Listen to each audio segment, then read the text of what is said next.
Hi everyone, number one Marmaduke fan here, and this was I originally picked this up for one of my shoujo versus shonen or like double manga review videos, and I thoroughly enjoyed every page of Captive Hearts. So this got graduated to getting its own review all by itself. What I think I'm going to do for these manga and comic reviews is I will give you the spoiler-free review. Then I'll announce the video game I want to give away. And then I'll go into the spoilers and go on all my tangents about the art and story and stuff. So, spoiler-free review. Captive Hearts is a silly romance. The author knows it's silly. She jokes about how silly it is. It ends up being kind of utterly endearing because of how, pure and straightforward it is.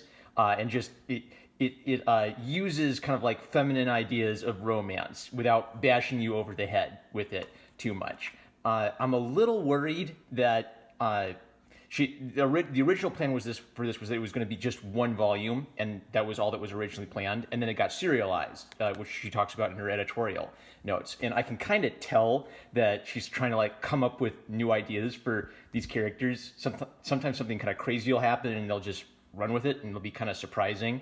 So I'm a little cautious. I don't know if the rest of the series is going to be as fun and enjoyable as Volume 2 was. But that's just a quibble. I enjoyed Volume 2 so much, I am going to read more. And I think you'll like it if you like a romance with like a really dashing, heroic, gentlemanly man and like a really sweet, innocent girl. I think she nails that characterization. And here's the other spoiler-free reason you should read this. Matsuri Hino is really good at using comic panels to heighten the feeling of the story. So if it's comedic, then the panels will be tumbling around all crazy and helter-skelter because they're doing something silly. If it's romantic, all the little ornate, sweet details come in because it's romantic. I like seeing a comic artist use the medium in a way that only comic art works. Okay, 2 minutes, that's enough for our spoiler-free review. Video game giveaway time! I'm giving away an adorable little real-time strategy called 8-Bit Armies. Details at the end of this video. Now it's time for some spoilers. All right, you're back. Time for our spoiler review of Captive Hearts. So, by the spoiler alert, Matsuri Hino, she loves having dashing men majestically pick up and carry off girls. This is clearly something that is very, very important to her. Take a shot every time a guy heroically carries off a girl. So, awesome thing number one is these recap pages, because my library didn't have Volume 1, so I'm just guessing at what happened in Volume 1. But the story so far is a really great sum up, catching me up with what's going on. So there's like every manga, it seems, has like this twisteroo where the character sneezes and he changes into a duck or something. So the twisteroo is there was an ancient dragon who put a curse on what's this guy's name? On male protagonists. I'm giving up on saying Japanese names if I don't remember them after a reading. So, male protagonist family has been cursed by a dragon to serve female protagonist family. She and her family went missing for a while, so he figured he was free from the curse, right? And his dad has been a butler all of his life because of the curse. Then she reappears after being gone for years, and he's affected by the curse again. And since he has never been affected by the curse, it's sort of like taking 20 shots on the day you turn 21. Like, he can't handle it, and he goes into manservant mode, where he acts sort of aggressively. He acts like a very aggressive, masculine manservant, like a butler. And so that's where the silly romance comes in, is that because she has been raised by like poor Chinese parents. She's a very simple girl. She's a very plain girl, and she doesn't want a manservant following around, and she doesn't like having to give people orders. But then they start after the silliness of trying to figure out the curse, then they actually start liking each other. So thing number one I appreciate is the last shoujo I reviewed was called Blackbird, and my review for Blackbird was literally begone thought, and I threw it away, because all Blackbird was about like the girl being stupid, the girl getting kidnapped, the guy saving the girl, and the guy being actually toxically masculine, where what was interesting about Blackbird is even though I hated it, it still had this really strong, gender role idea, where the boy character was really aggressive, really assertive, really masculine. The girl character, was really feminine, really sweet. But what didn't click for me about Blackbird was I don't think the morality was there, and I think that I think the romantic tropes were becoming cliches, where I knew she was being stupid when she was getting kidnapped. What Captive Hearts does right is it gives us a chance to get to know the characters, kind of enjoy them and like them. So we're more invested when the crazy shenanigans start happening. So even this, like she mentions that in my village in China, kissing before marriage is forbidden, right? And then it has like the flowers and the ornate details to accentuate the moment. I like the purity of this because then this gives the romance tension. She likes him, but she doesn't want to kiss before marriage, and she's already guilty that she's kissed him once before marriage, right? I like it when a romance can have like, you know, sexual ideas in it, right? Because that's part of what romance is. I don't like it when that takes over the romance, because I don't really care about the gory details of who's sleeping with who or all the bedroom politics. I'm interested in the relationships and the people. And so by having a more pure character, you have more of a chance to explore them as characters, them as ideas, rather than just like the physical side of it. So this is what he looks like in manservant mode. He starts, you know, like in a gentlemanly fashion, he kisses her hand and will carry her off and be protective of her. But then that will wear off and he'll go back to normal. So what I like about this guy is he's kind of a lazy college dude, but he has aspirations. He wants to become a self-sufficient man, and that's kind of enough. When you are telling a simple romance, it's enough for the characters to have pretty simple, easy to identify characteristics, you know, kind of lazy guy, but with a good heart. He wants to become a diligent, providing, independent man and care for the girl. The girl's sort of sweet and innocent, and she doesn't like bossing people around. Good. That's all I need. I don't need anything like super crazy. So the tension starts coming in when this young millionaire guy who's like 16 years old, you know, he shows up in a traditional Japanese kimono and immediately asks her to marry him because he needs a fortune. And I really like how Matsuri Hino kind of conveys, what would it be, like the odd way people behave in social situations. So like he turns bright red and then he stands up really suddenly and he sort of shuffles off, and then he stops and he turns and he gives him this dead eye stare. She's capturing the idea that, you know, certain people behave in an odd fashion in social situations. So he's got this really external, you know, stuffy, really prim and proper, gentlemanly look, but then you can tell that he's a kid and he's never done this before, and he's kind of awkward at it. Oh yeah, and sideways panels. So she does some funny things where, you know, like the panels are tumbling around and then it turns sideways and you go this way and then back up to this way and angle down here. So this is a comedy scene because it's all jumbled and crazy and stuff. And then more normal scenes, somewhat more normal panels. Oh, I want to read her editorial comments because this gives us a lot of insight into her thinking. The second volume of the silly manga is out. Blush. I'm so happy. This is Matsuri Hino. Thanks for picking this book up. Thanks to my mom and friends, my assistants, and of course the readers. This is volume 2. In this manga, there are 2 special features, the 2 summaries, and there are bonus comic strips. What do you think? I love it. The summaries helped me catch up. The comic strips were fun. I think I highlighted this because it's just an example of, you know, like romantic close-ups. Oh yeah, even the way she draws the character kind of hints at his sort of laid back, but still mad. So I know what I was going to talk about. This is an example of subverting a trope without dismissing a trope. So the trope is usually like, you know, aggressive, man in leadership position, woman in submissive position, right? That's sort of like the stereotypical marriage for most of human history. And then in the 20th century, feminism started giving us a new kind of story of like the strong, independent female character. But there's still a lot of romantic attachment to what's called benevolent sexism. All of the great romances would be labeled as benevolently sexist by a certain group of academics. So how do you deal with that? Well, what's interesting about Hino is this plays with the idea a little bit because he is the servant and she is like the lady of the house. So he's actually in a submissive role to her. But even while being that, he's still a masculine ideal. He's still very independent. He still wants to be a provider. He's still very romantic and very cool. And so kind of what he realizes, he just showed me the reality of the situation, is that he's of a lower class than her. And he's decided that he needs to become the kind of person that she can marry, right? So that's a kind of like self-fulfillment or a desire to become a better man on her behalf. That's really romantic.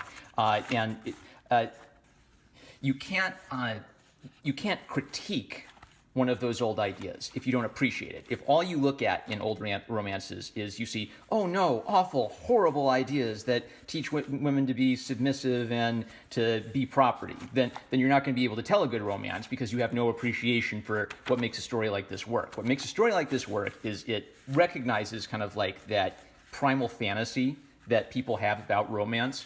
And then it introduces some, twisteroos. Oh, he's got the servant's curse. It's so silly. He smashed the car, and he's such a lazy college student. He doesn't know what that means. And the girl and the dad are all flustered.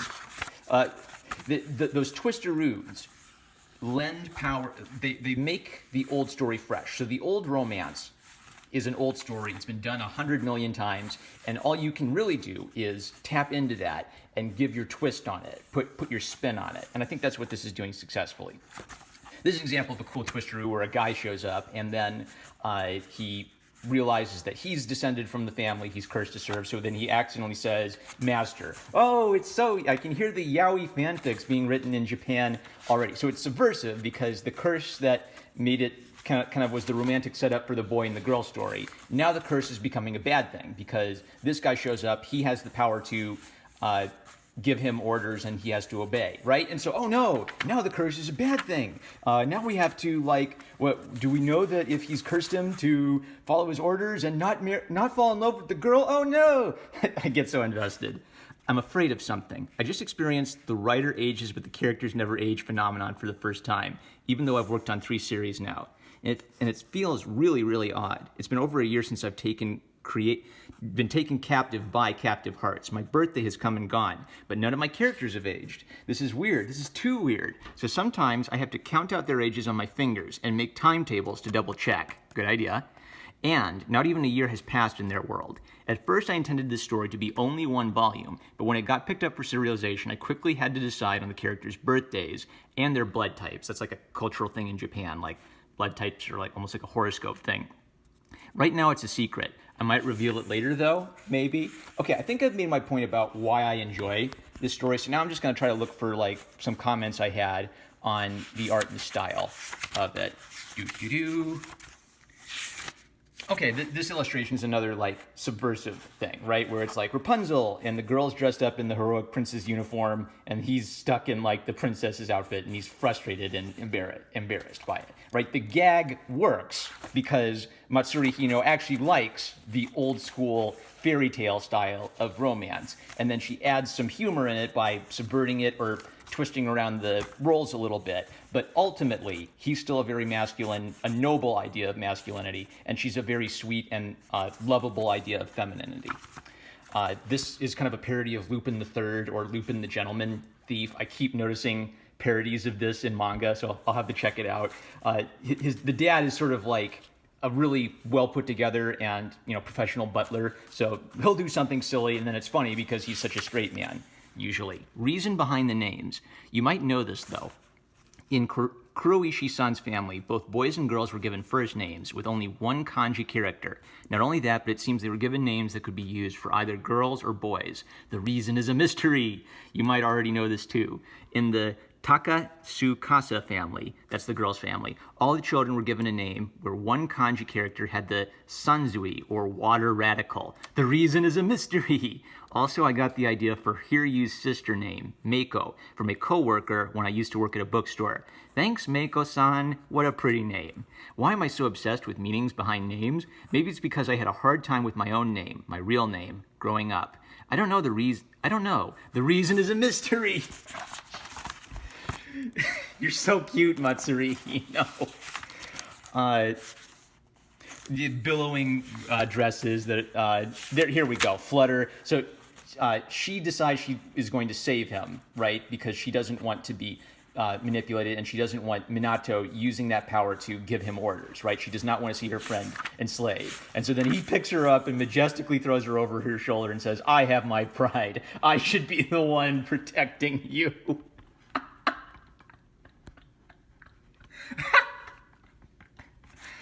You will never be able to not make a tall guy picking up a girl and then heroically carrying her out of a dangerous situation unromantic or uncool, even if you do it in kind of this sort of self-aware, silly way, where you know it's silly, it's still charming. It's still endearing. I dig it.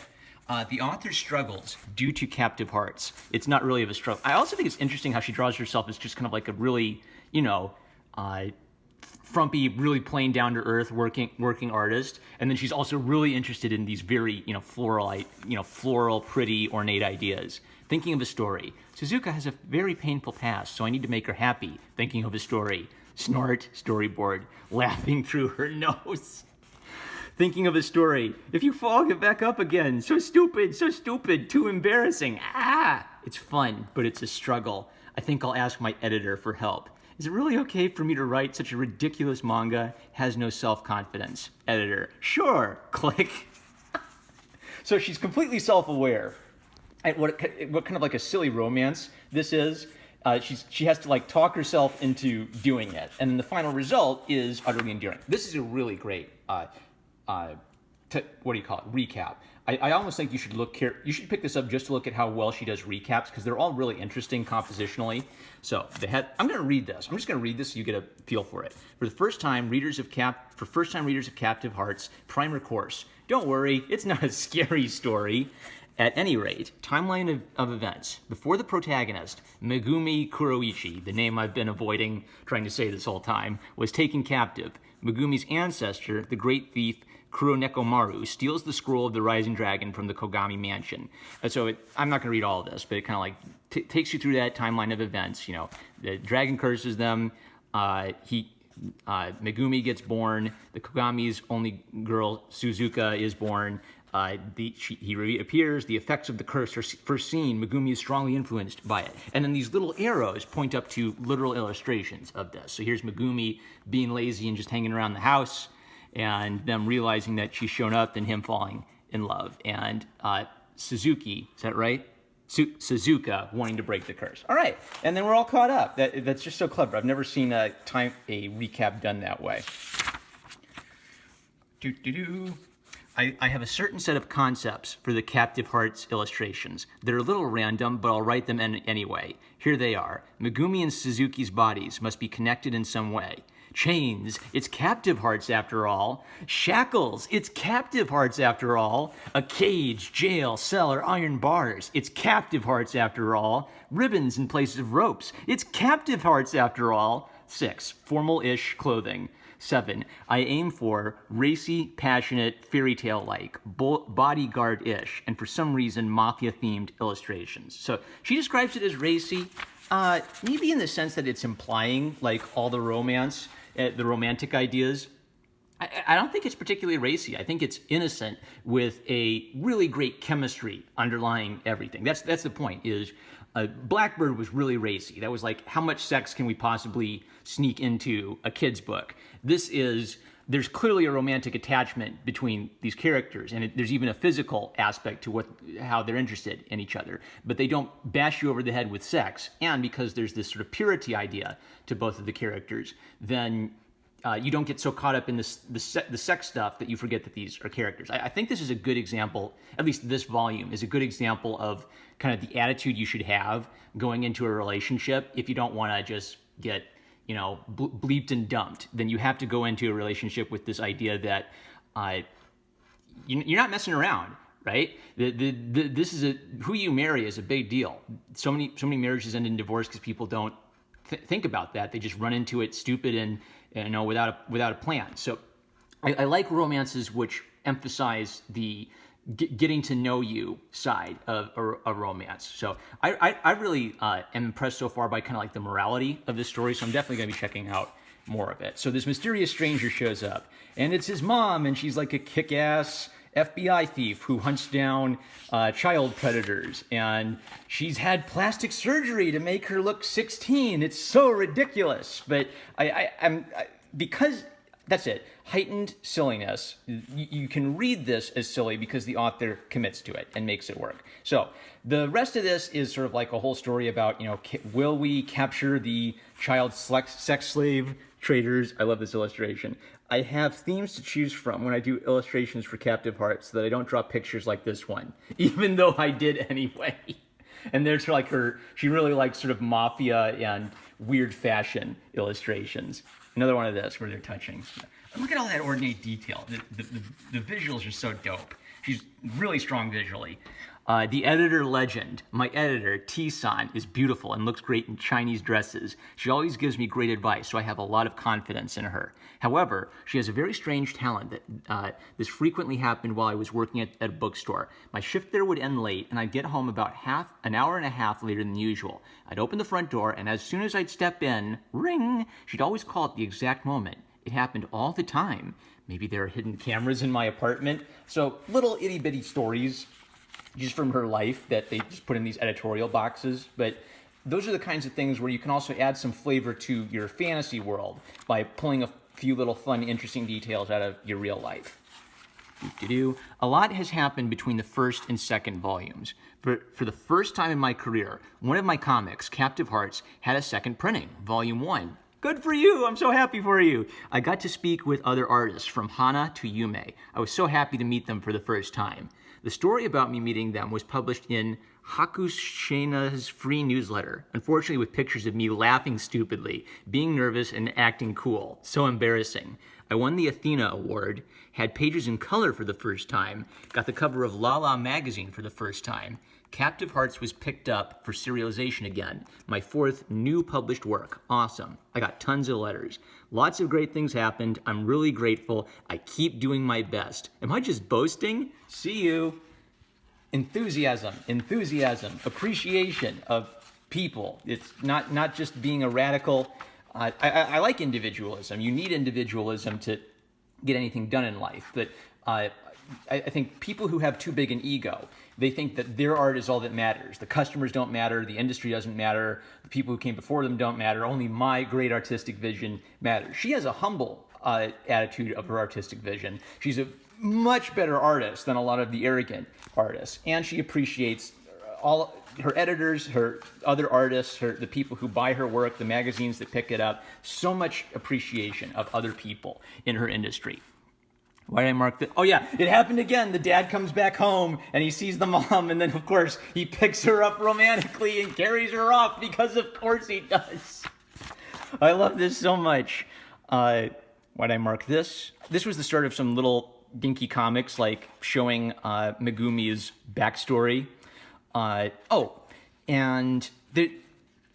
I don't want to talk about the plot too much, because I think my whole point is the plot's a little silly. I know it's silly, but I enjoy it because the characters and the comedy is so good, and because of sort of the sweet purity of it. So this gets you at the end, we're set up. The mom doesn't approve of the marriage because this is kind of a cool twisteroo, because she works trying to capture like sex slavers. She doesn't like the idea of her having the power to curse her son and make him her slave. So she says, before I approve the marriage, you have to break the curse. Oh no! Will they break the curse? Will they get together? I want to know if they get together, because he's so tall and dreamy, and she's so cute and sweet, and I want to see him get together. All right, well, I'm going to try to find Volume 3 and Volume 1, because I want to see if they get together.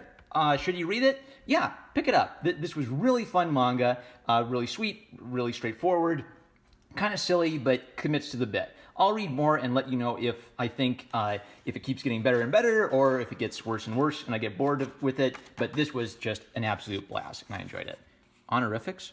Oh, I don't know why I marked this. Oh, there she is. Thanks for reading. Matsuri Hino, year 2000. Is that it? I want to read this, because I like knowing about this stuff. She burst onto the manga scene with her title, Kono Yume ga Sametara, When This Dream Is Over, which was published in Lala DX magazine. Hino was a manga artist a mere 9 months after she decided to become one. With the success of her popular series Captive Hearts and Merupuri, I think I've seen Merupuri around, Hino has established herself as a major player in the world of shoujo manga. Vampire Knights, that's a famous one I think, is currently serialized in Lala and Shoujo Beat magazines.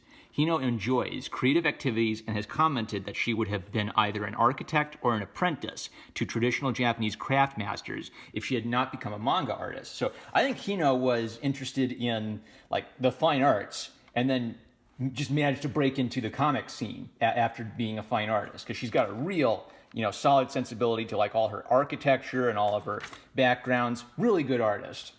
I'll read more. That's 24 minutes. We got to call it here. All right, time for a video game giveaway. Ba-da-da-da. If If you want to enter to win 8-bit armies, like this video, subscribe, click the bell to receive notifications, and just write the comment, "I clicked the bell." And that's it, you're entered. With that, I'm #1 Marmaduke fan. I love you guys. I love all my supporters. Please check out my subscribe star if you want to support this channel, and I'll catch you later.